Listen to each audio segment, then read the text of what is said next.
Most recent Baldwinsville Community Update. I'm your host, Shelly Hoffman.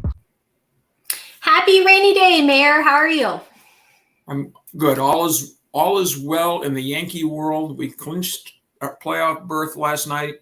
Now we just got to get Aaron Judge to hit another home run, and we'll be happy. Things are happy in the village. A lot of stuff going on. Very busy. As I've said before, it doesn't seem to ever slow down. Just about the time you think it's a good time to slow down, things start, regular things pop up that you weren't necessarily thinking about. It's been pretty busy. Nice.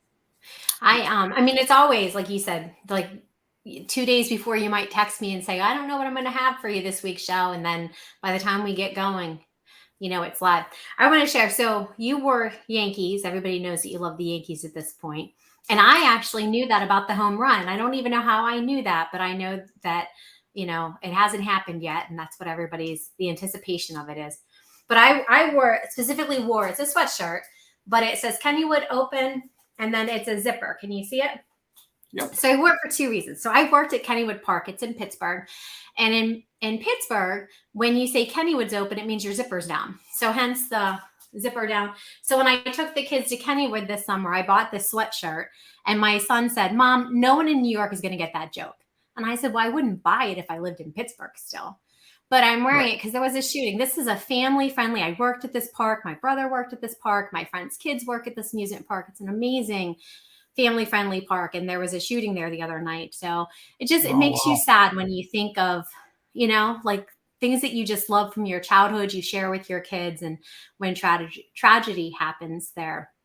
So, and I don't know the details. I get most of my news from Facebook and whatnot, but I do have a friend whose son works there. So I'm going to give her a call later today and just see how he's doing, but it's a shame, It's kind of crazy. I would try not to get political with things, but we have gotten ourselves into a bad situation with violent crime. And something needs to be done. Well, that's the administration, but yes, I would say let's go back to the village. But I just sometimes, my Pennsylvania comes out in me still because I love it. And it affects your heart. I mean, it's things that you are attached to, and I certainly understand that. And that's, my attachment with the Yankees goes back to when I was a little kid. My dad was a Yankee fan, and so I still have a link with him through the Yankees, and it's in times of getting older and slowing down, it's nice to have things like that to fall back on, and fortunately the Yankees are having a real good year, and so I got a lot to look forward to. Syracuse football is having a great year, 4-0 so far. The Cleveland Browns are 2-1. Really? You got to go there, Mayor? I didn't say who they beat. So we got a few things going. People have probably noticed on Downer Street that the stoplight where Frawley comes out, and the Morgan development where Eckerd Drugs, Rite Aid Drugs now is, the light has stopped working.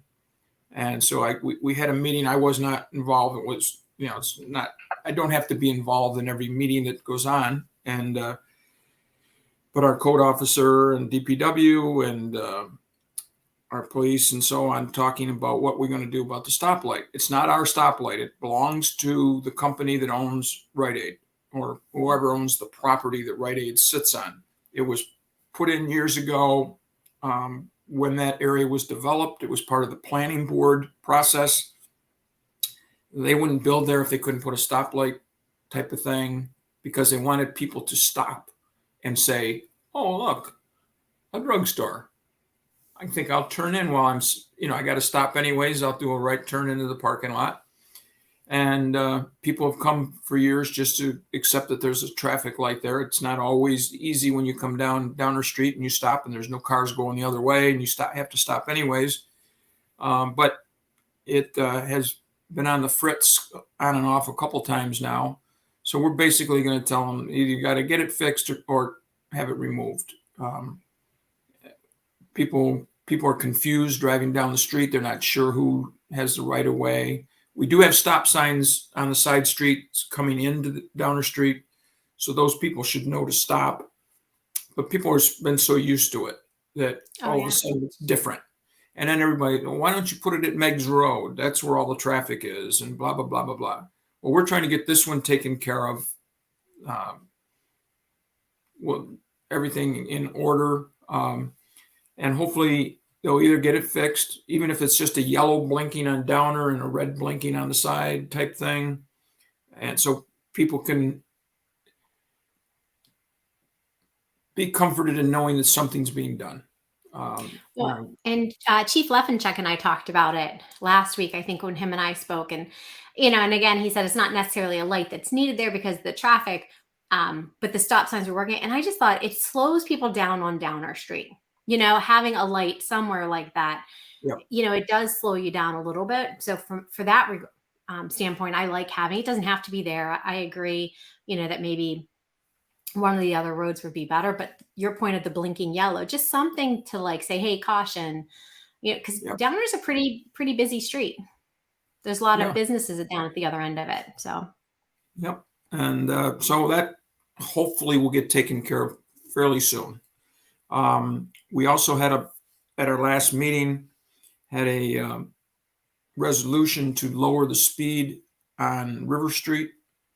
For those people who aren't real familiar, because River Street's not a street you would have to drive on to get anywhere in the village. I mean, you can get to the park without going on River Street. You go Charlotte Street, North Street, whatever. It's a one-way street heading west. It's exit.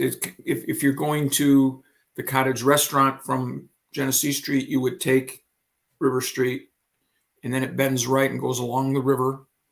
It's a narrow street because a sidewalk was put in there several years ago because people walk that street and they were walking in the street. So now it's a sidewalk next to a road, so it's very hard to tell that there's much difference. It's not always the greatest setup, but people that live there were saying the cars were going quite fast down River Street. They asked us to lower it to 15. 25 is the lowest you can go in New York State on a public street. So we went to 25. We are going to put some new signage up. But if you come out of Mercer Park and you accidentally think you're going to turn right, there's signs on both sides of the street that say stop, one way only. So if you turn out of that park and go, you're not paying much attention.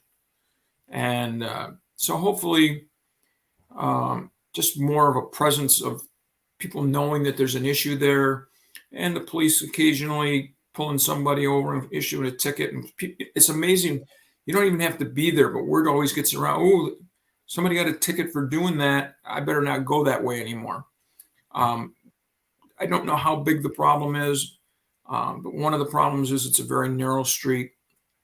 And if somebody's going the wrong way, there's just no way for two cars to pass.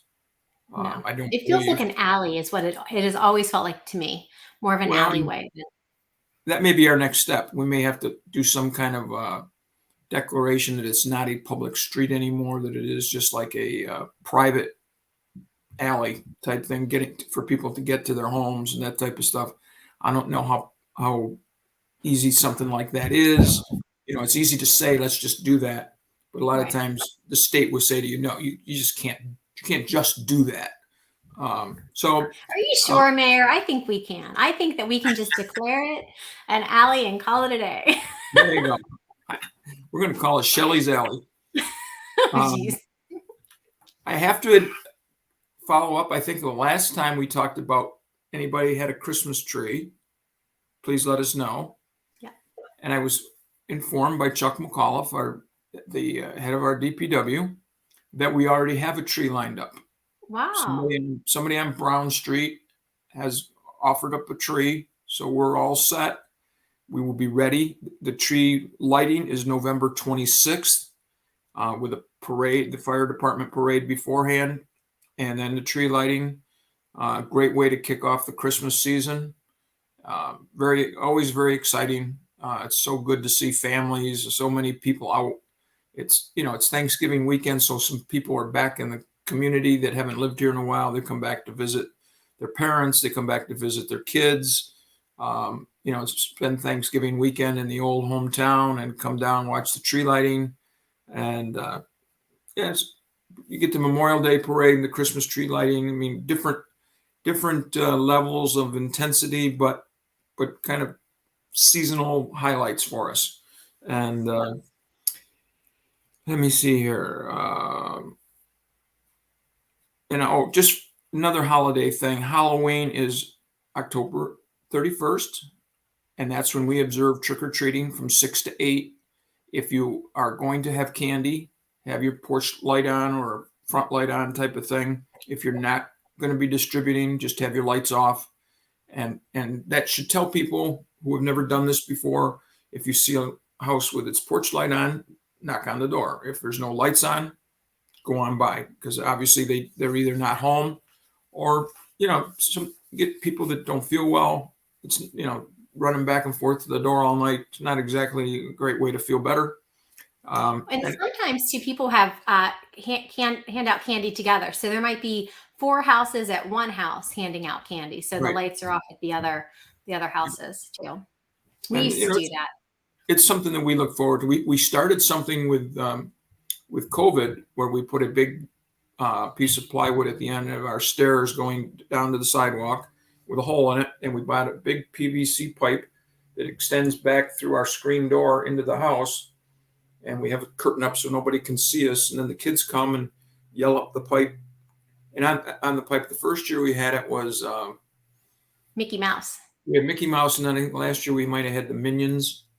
Yes. And so I stand there and throw the candy down the pipe, and they hold their bag, and it comes shooting out of the pipe. And it seems like people, little kids particularly, they can't figure out what's going on, but they like it. And then I yell down the pipe. You should do Donald Duck this year. I think you'd be a great Donald Duck. Not sure what we're going to do. She got some Sesame Street characters. Oh, nice.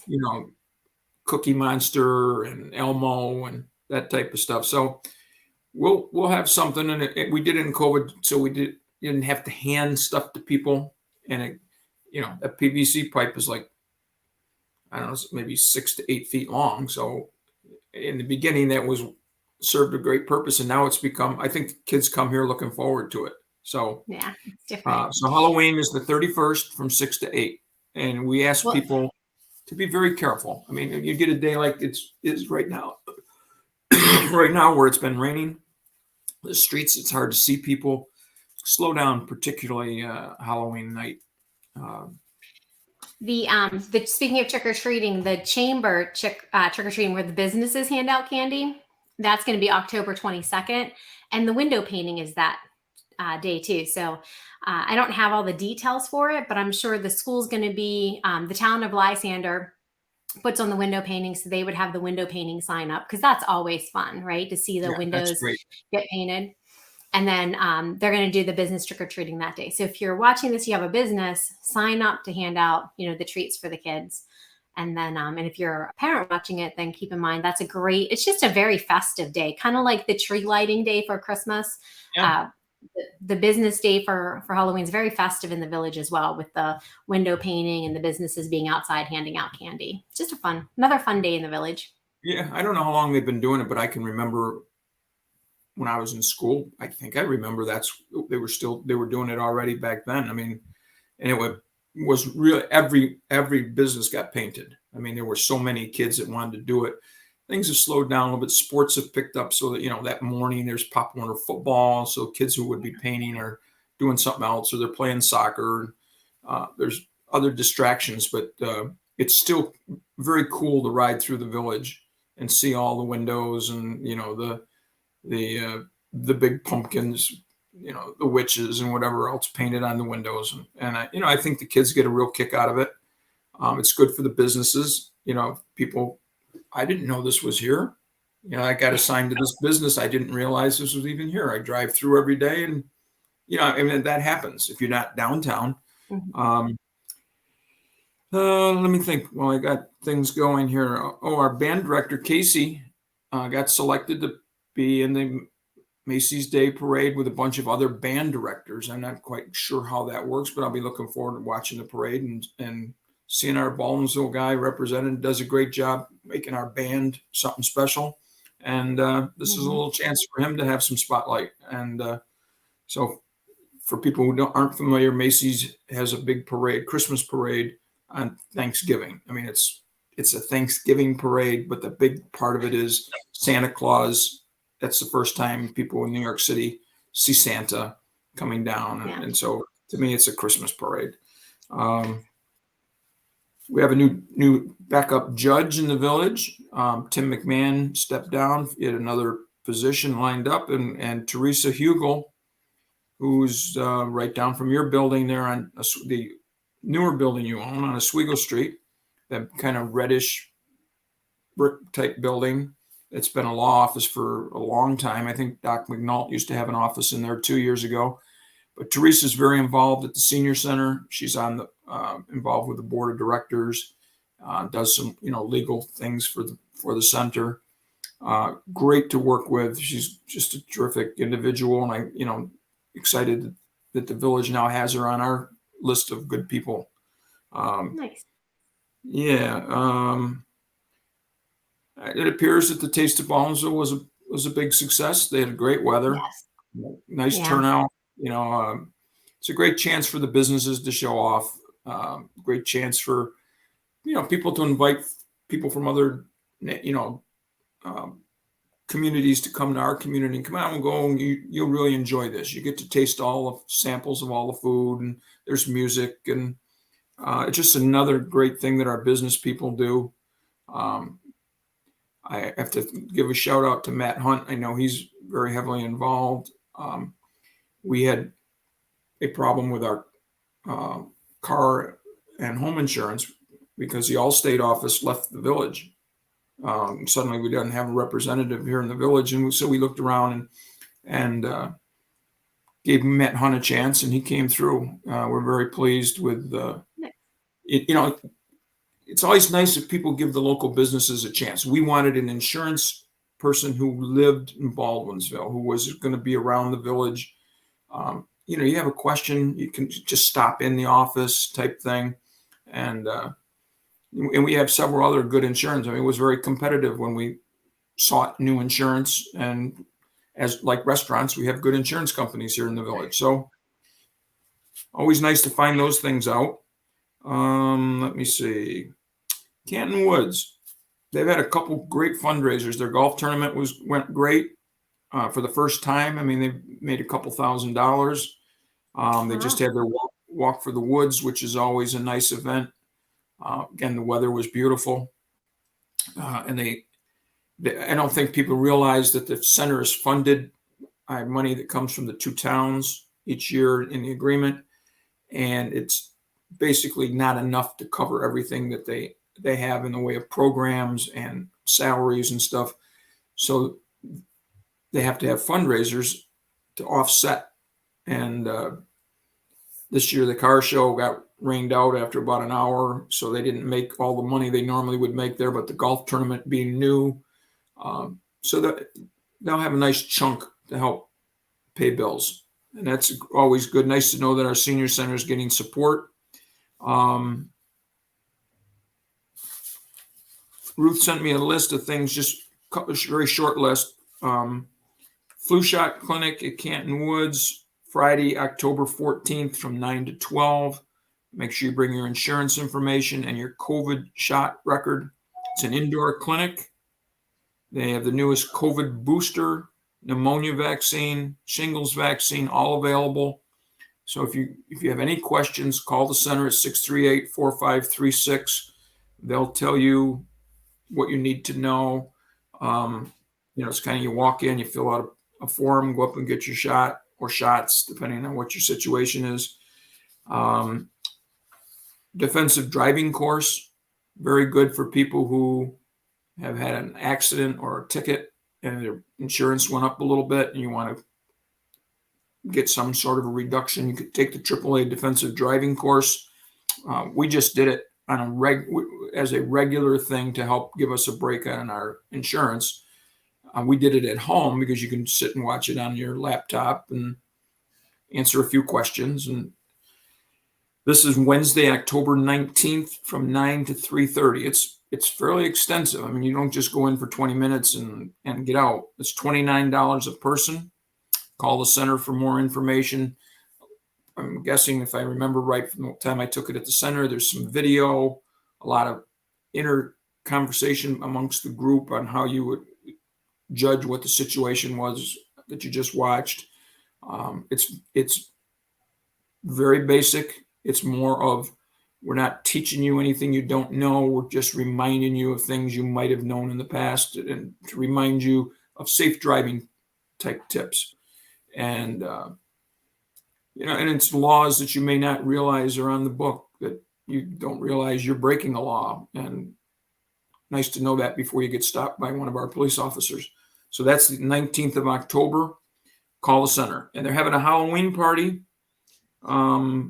Everybody's requested to wear costumes. I don't think you have to, but they have contests for the costumes. They have goodies, surprises, musical entertainment with John Vona on the piano.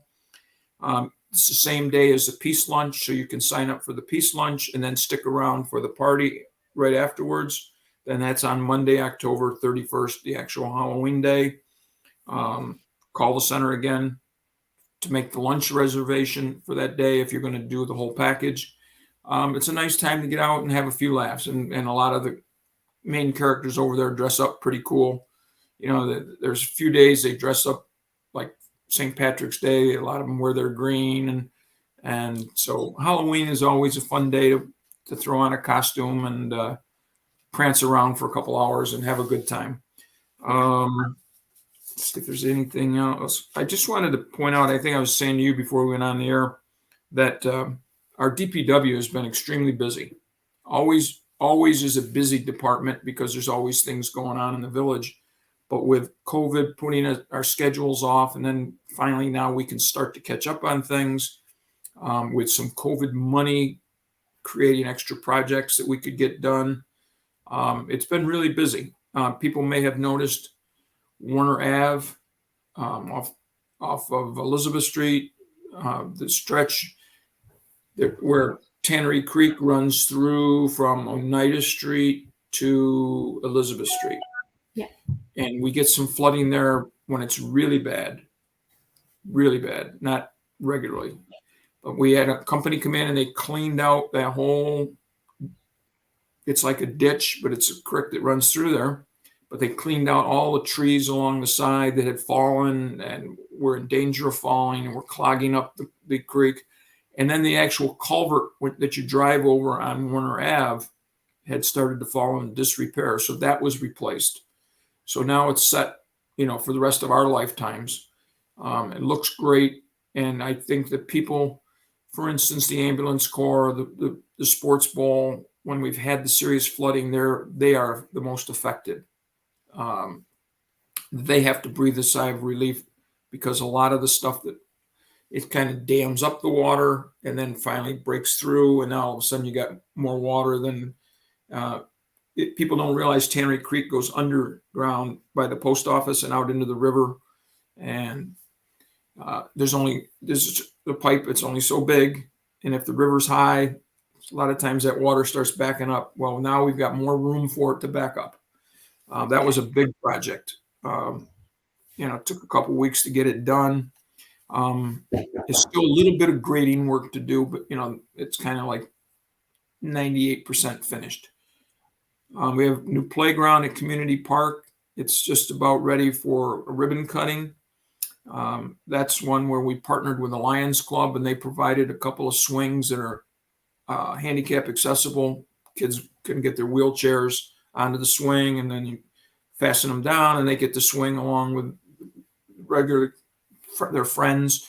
So it's very inclusive. Always looking for that kind of stuff. So the playground is ready to rock and roll. Just a few tiny finishing touches. I don't know exactly when the ribbon cutting will be, but I think Ryan McMahon, the county came up with the money, most of the money. So they would like to come out and have a ribbon. Nice. Yeah.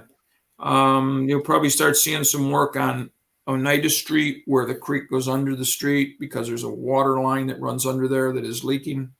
And we had to hire a outside firm to come in because it's We just don't have the equipment to go underneath a creek and dig stuff up. And so they'll come in and be fixing that pretty soon. So you probably see some heavy equipment and parts of at times Oneida Street may be shut off. Be prepared.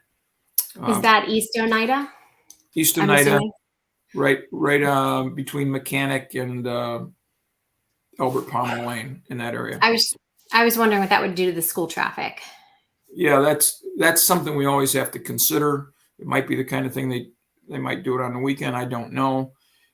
It goes back to when we did all of our paving. We did a lot of paving and it went really quick.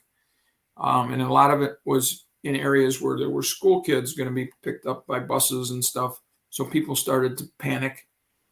They told us this, but how are the kids going to get on the bus? And from what I gather from the same people who were complaining, one actually was on Facebook and apologized. She said, I was making a big squawk and it never was a problem. It went nice and smooth, and thank you for getting it done. And it's usually the way it works. I mean, people expect the worst, but we don't go into this like we've never done it before. We pave streets every year. We had intended to have it done long before school started, and we had some rainy stretches, and the paving company just got behind. And so it ended up, okay, we can do yours. Oh, it happens to be the first day of school. Well, it's then, or it's going to be, we may not get to you this year because, our paving project, while it seems big, isn't as big as like if you're out in the town of Lysander and you're paving a road that runs for 4 miles. That's a little different than a couple of streets that are a couple hundred yards long type thing. So it got done. It's nice to ride around, and you really can tell the difference with new streets when you hit them. Yeah. How smooth it is. And so I hope people appreciate the DPW's efforts, because our guys worked hand in hand with the companies that did the paving to make sure it got done right. We just had approved buying 200 more water meters. We're trying to go through the whole village and replace old meters. Sometimes the problem is we leave a note on the door and we'd like to do it on this day, and we don't get any response. And in the end, the only alternative that we have is to say we're going to shut your water off. So, and that'll get your attention. We're doing this to benefit you, because if the meters are spinning too fast, you're paying more for water than you should. It's only a couple dollars, but overall, it's for everybody's benefit to have the new meters. They run much better, and so people may be getting notes that their house is next on the list. And I would just ask, if you have concerns about COVID, our people will wear masks and that type of stuff when they come in your house. It doesn't take very long to cut out the old meter and put the new one in. So hopefully everybody will cooperate. Let me see here. We didn't do a ton of sidewalks this year, just in recapping things, but I still going up East Genesee Street and seeing that sidewalk all the way up to Aspen Springs, and seeing the sidewalk by the Episcopal Church. Sidewalks that we've been hoping for years to get put in. Makes me feel good to know they're there, because it makes people's lives better. You'll probably see some work soon up by the Fireside, even though that's not in the village. That's part of our water system, and actually the water line runs underneath the Fireside. For some reason, over the years ago, it got put in, and the Fireside got built on top of a water line. So the part of our water agreement was the town of Lysander would put a new line in that would avoid that building. So yeah, Bob Wicks has talked about that a couple times. Yep. When I've talked to him. And they've been very good about it. I mean, it's their obligation, and that they're going to take care of it. Still doing yard waste pickup. I'm guessing this next week will probably be every week, starting, where we do it. We've been doing it every other week, but because the leaves will start falling, they'll be doing them every week, and hoping that they can get them all done before the snow starts to fall. Don't forget. What was that 4-letter word you just said there, Mayor? I tried to say it quick. I didn't want to ruin your day. Um, but I also want to remind November 15th is, while it's a ways away, to let me for the first time remind people that November 15th is the first night you cannot park on the streets until April 15th because of snow removal. And I know everybody will say to me, well, November 15th, we don't usually have snow, but we try to start it early enough to get people in the habit. So we don't wait till the day before we're going to get a blizzard and then people can't. It's hard. You've been doing it every night, parking on the street, and suddenly you can't, and then you get a ticket. And usually what we do is warnings to begin with. If this is here again, you'll get a ticket next time, type of thing. And so I know it's hard because some neighborhoods, people don't have a whole lot of parking. They have very small driveways and that type of thing, especially multi-family units. It's coming. I mean, winter comes every year. We've never missed a winter that I'm aware of, and we've never missed snow. And this is just to benefit you as a population, that your street will get cleared. And if there's a car sitting there and they go around it, now you got this pile of snow and you got one lane of traffic. And November 15th, you can't park on the streets. You heard it here first. And I don't think I have anything else. We do have a big fluoride grant to upgrade our fluoride system, at the water department. Just waiting to hear from the state. The state never does anything too quickly. No. You and I might be retired by the time we hear about this grant, but we are trying to keep ahead of everything with the water system. So that if you preventative maintenance, get things done before there's a problem. And, it's kind of, I don't know how many people know Chuck McCall, but I think a lot of people know Chuck. But this is Chuck's baby, our water system. He's been involved with it since he started working for the village, I believe. He's a licensed operator. He can run the water system. He doesn't because he's the supervisor, but he can step in if there's a couple people out sick and fill in. And our water, for people who aren't familiar, is underground wells as opposed to a lake. We don't have to worry about algae bloom. We don't have to worry about as much about terrorist type of thing where people would dump stuff in a lake to make the water bad. We have a good water system. It's a little hard water. Mm-hmm. But it also is very good water to drink, very healthy. So I've asked Chuck, I said, you should come on sometime with Shelley because he won't come on with me. He doesn't like to talk, but I might tell him he doesn't get a raise if he doesn't come on and talk to you. I think my sister Cindy has tried to, do something too with him. And I'm going to find him on the roadside one day and just go live while we're standing there. He won't have a choice. There you go. So that's about what I have. I want to throw out real quick on October 22nd. We're having the Oktoberfest too.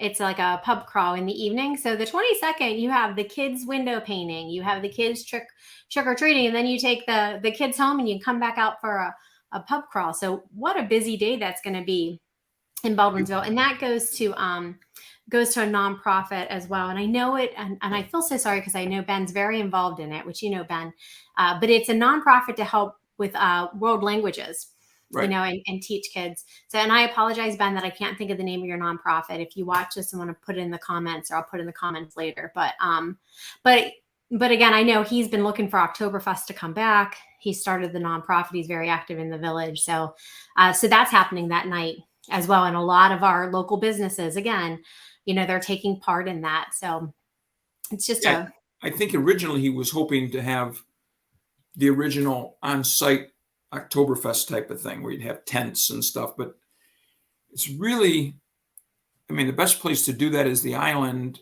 But that's a tough spot because people who like to go to Oktoberfest, a lot of them are older people. There are people who have done, some people you probably could say Oktoberfest, young people would have no idea what it is, because if the community they lived in didn't observe it, I don't know what that is. But, we used to have one here that was over at Tri-County Mall for years. Then it was down at the square. One year it was out on the island. It's not a perfect spot for it. And he did look into it and contacted me, and we talked a little bit.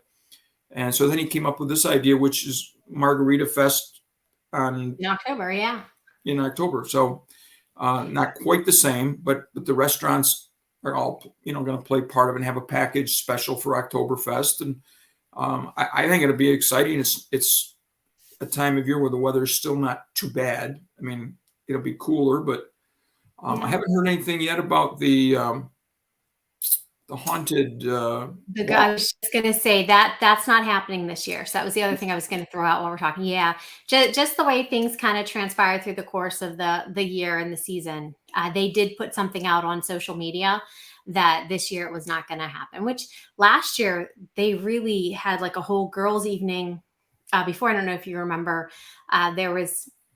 they had the tent down there. They had decorated it. I know Terry Farragon and a lot of the other people involved in the Baldwinsville Theater Guild had, really made that an amazing girls' night event, which maybe I liked it because I'm a girl. I don't know. But it was fun. My girlfriends and I went down, and Pizza Man and different restaurants were there with, samples. And we put eyeball ping pongs or something and voted on the best October, Halloween type drink. And it was fun. But, it's a lot to plan something like that. Plus you have to get to the houses to create the stories, the actors and stuff. So I don't really know, but I guarantee you they're probably more disappointed than the community is that it's not happening this year.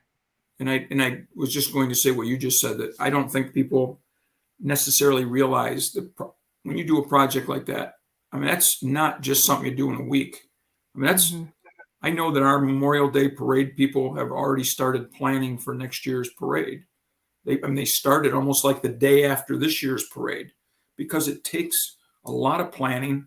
And you got to have people that want to be involved. And sometimes the timing's just not right for certain people who are hard workers and people you count on. And they say, I got kids that are doing things, and I just can't put that kind of time in. So again, people who like that kind of stuff, you might have to think a little bit about getting involved.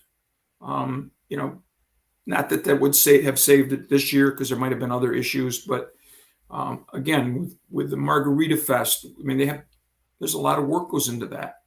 There's a lot of work that goes into the Christmas tree lighting. There's a committee that works basically all year with the police department, with the fire department, the DPW. I don't think people necessarily realize that when we have parades and stuff, we park DPW trucks across some side streets that enter into the parade area to prevent people from driving, creating an emergency type situation.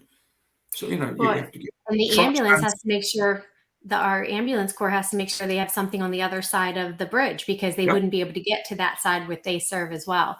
It's all these little details that come into play that have to be thought out, or chaos could ensue. But I mean, that's definitely something that my family, we've always enjoyed being a part of, partaking in and stuff. So I was disappointed, but like I said, for as disappointed as we are, the people that organize it because they love it. So the fact that it's not happening this year, I feel bad for them as well.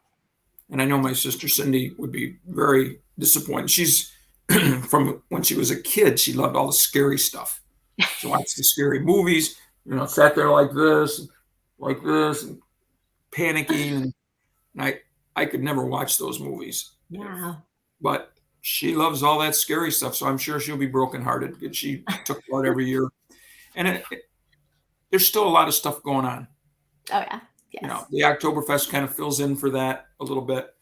And so you ought to be able to find things to do. And the nice thing is, it gives us a chance to support our local businesses even more. They do such a good job. I don't know about other communities, but we sure have great business owners. And I don't have anything else prepared, Shelley, but just now we're getting into leaf season and, wet roads. And so just be a little extra careful with kids walking in the streets, that you're not going too fast and then can't stop because the road's slippery. Uh, I haven't heard anything about COVID in the schools. If there's been any impact, I'm hoping not. Now, I don't know. I mean, COVID definitely came on strong. I know quite a few people have had it recently, but just head colds. I mean, Allie, we tested her a few times for COVID, but she's had a head cold. So it's just that time of year where even if it's not COVID, the sniffles and coughs and all that stuff are definitely making a presence for sure. So. Well, appreciate you having me on so we can let people know what's going on in the village. Feel free to call me at any time at Village Hall, 635-3521. If I'm not there, people get me messages, and I do try to call people back fairly quickly. And hey, I have one more question for you. Okay. The village had posted a couple weeks ago about the deputy clerk position. And maybe you can't talk about it, but I just didn't know if you had a lot of applicants for that or. I know they've interviewed 3 or 4 people. I don't know if they narrowed it down or if they're going to hope to get more people. There's a committee to do that, and I leave it to them to make a recommendation. So hopefully there's somebody out there that, loves to work in the village. I mean, what a great spot. I mean, you can get to all the local businesses for lunch, the restaurants. And if you live in the village, you can walk to work on nice days. Great place, great people to work with. I'm talking about the paid staff, not the elected officials. Be careful. I don't. But yeah, we are in the process. I think we're hoping to have somebody signed up relatively soon because Maureen Butler will be leaving February 3rd. Mm. Jody DePaulis will become the clerk, and somebody will replace Jody. And that biggest part of that job is that's the person who takes and does all the water billing, which is a huge part of our budget, a huge part of our year is to keep that going. So it'll take a little while to train the person on what the role is. And then when the clerk's on vacation, the deputy clerk becomes the clerk and has to answer questions for people in the village. So the quicker we can get somebody trained, the better it will be for everybody. And, not going to be easy losing somebody like Mo. She's been around 20 years, and she's my partner in crime when it comes to getting things done for the, meetings and all that type of stuff. So that'll be. I know people that plan events like the chamber and Rotary and stuff. It's nice when you call to the village, and Jody's going to be great too. I've talked to her numerous times as well. But when you get the answers or helps problem solve, and think things through with you. So she'll be missed, but obviously happy that she's going to retire and do something fun. Yeah, hopefully. And like you say, Jody has stepped in when Mo's been out, either ill or on vacation, and she does a great job. So we'll be in good hands. So. Yes. All right. Well, that's all I got for you then, Mayor. I just want to sneak that last question in there. So enjoy the rest of your day, and thanks for your time again. Getting ready for the playoffs. Talk to you soon. Okay, Bye. thanks.